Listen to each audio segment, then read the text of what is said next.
I always get so nervous in front of the camera. Okay, let's try. Hi, I'm Jono, and if you're new here, I do pencil drawings.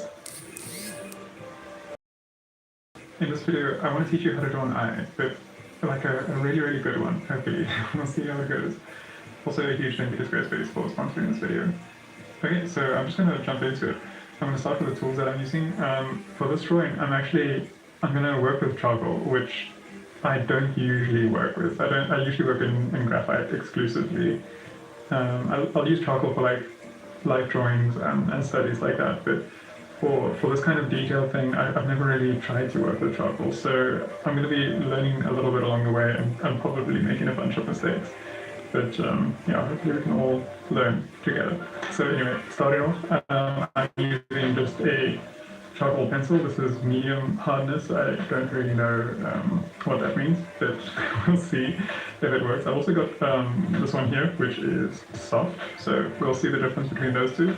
And then some more standard tools. I really love working with cotton wool. I'm not sure how that's charcoal.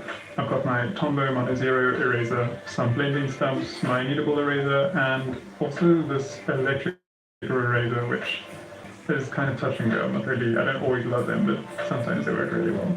So yeah, let's start.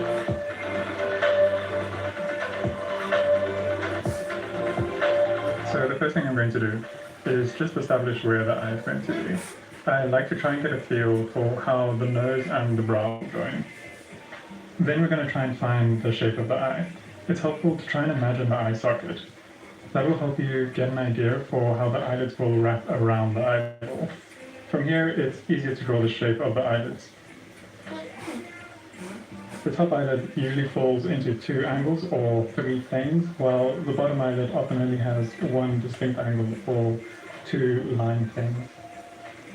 When you draw the eyelids, try to include the ridge to give the eyelid some thickness.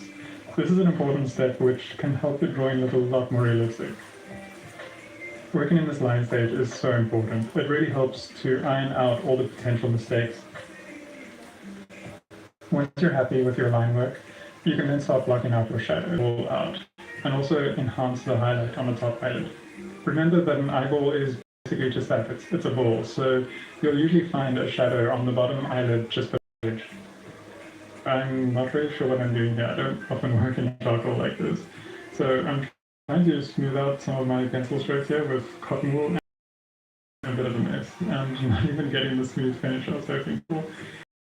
I realized that charcoal is really difficult to erase, so I knew I wanted to put a highlight in the iris over here, so I tried to erase it earlier on in the drawing, hoping that it would go back to pure white.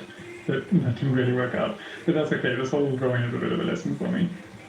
Okay, now we're going to establish the darkest areas of the drawing. This gives your eye a good gauge of what your range of values will be. The darkest areas will usually be the creases on the top of the eyelid, the pupil, and maybe the area around the tear ducts. I've really enjoyed working with charcoal on this drawing. It's quite eye-opening. I don't know why I waited so long before I started experimenting with it again. I'm roughly doing the eyebrow here.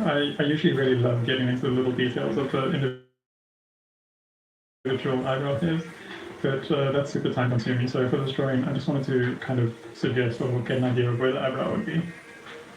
I'm just trying to smooth out my work here, and I'm slowly learning how different charcoal is to graphite.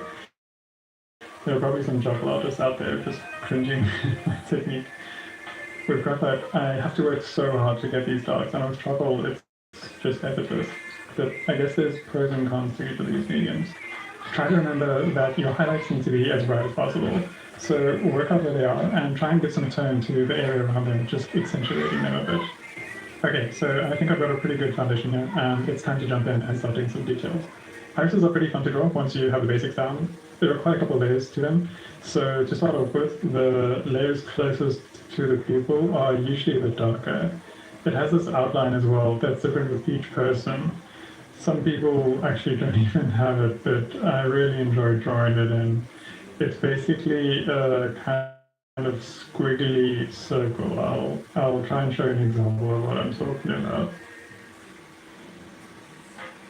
The ring around the edge of the iris is another opportunity to get a realistic looking eye. I notice a lot of artists draw a hard line separating the iris from the white of the eye, but usually the cornea creates a bit of a shadow or a blend. So this line isn't actually as hard as people think. It's quite a bit softer. And it makes quite a big difference, in my opinion, to capture this when you're drawing realistic eyes. Play around with the shapes in the iris. Try to study them and notice how there's often little ovals of diamonds. There's also loads of little fibers weaving in between all the different layers, and inside these diamond-shaped craters, there's like often multiple layers inside them as well. Like you can kind of have, well, I don't know, like draw little fibers and stuff in between. It depends how deep you want to get into the video right now, and I realized that I'm not really getting this point across very well trying to describe these fibers. So I'm going to show you a drawing I did a while ago, which hopefully illustrates a little bit better what I'm talking about. Anyway, back to the video. Try to draw your eyelashes with a bit of randomness to them. Obviously, they aren't straight. They have this really nice curve to them, and they also overlap each other quite a bit. Eyelashes are a lot thinner, closer to the tear duct, and as you get to kind of the top of the eyelid, they get quite a bit thicker and a bit longer as well. Then when you start getting closer to the outside edge of the eye, a nice little trick is to start blurring those eyelashes if you want to try and get that bokeh shadow depth of field that you get with high aperture camera lenses. The eyelashes on the bottom eyelid are a lot thinner and a bit more sparse than the eyelashes on the top eyelid. They also don't grow in a straight line. There's a bit of randomness to how they come out of the skin. So try to draw them in randomly. I don't know if you can see here, but they're not in a straight line, if you know what I mean. I often find that these eyelashes grow in little clumps of 2 or 3 and then stick together. So if you can, try and remember this when you're rendering eyelashes and draw them in this kind of natural looking way. Okay, and then I just decided to go back into my shadows and really try and get that contrast to pop. But I don't really know what I'm doing here. I attacked it with cotton wool and just destroyed this area.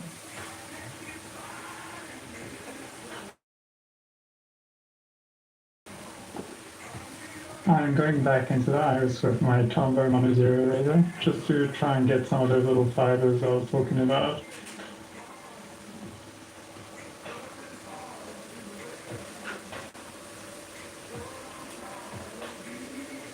I'm also using this to add some of the finer hairs that are catching a bit of light. This is actually a pretty important tip as well. The ends of eyelashes usually catch some light and appear white rather than black. So if you can, try to pay attention to this and include it in your drawing. There's this great little highlight that sits between the bottom of the eyelid and the eyeball. It's such an easy little thing to draw, and it just gives so much life to your drawing. So try and look out for it and don't miss this opportunity to draw it. Okay, so if you have the patience, try to observe the eyelashes being reflected in the eye. Usually they'll be most visible in the highlights of the eye, but they also fade into the whites of the eye.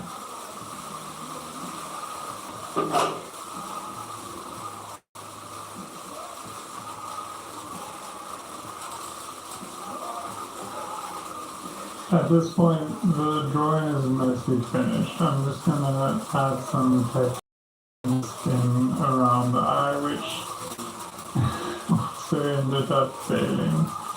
But this is what I love about drawing. There are so many different textures to explore and to practice. They really are a wonderfully challenging subject to practice with.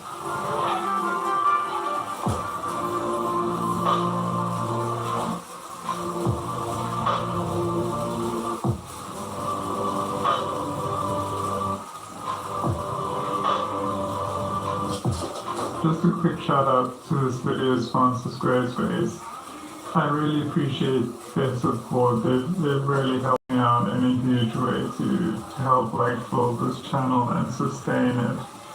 But also, I'm really happy to recommend them to you guys because I really think that they can help artists and creators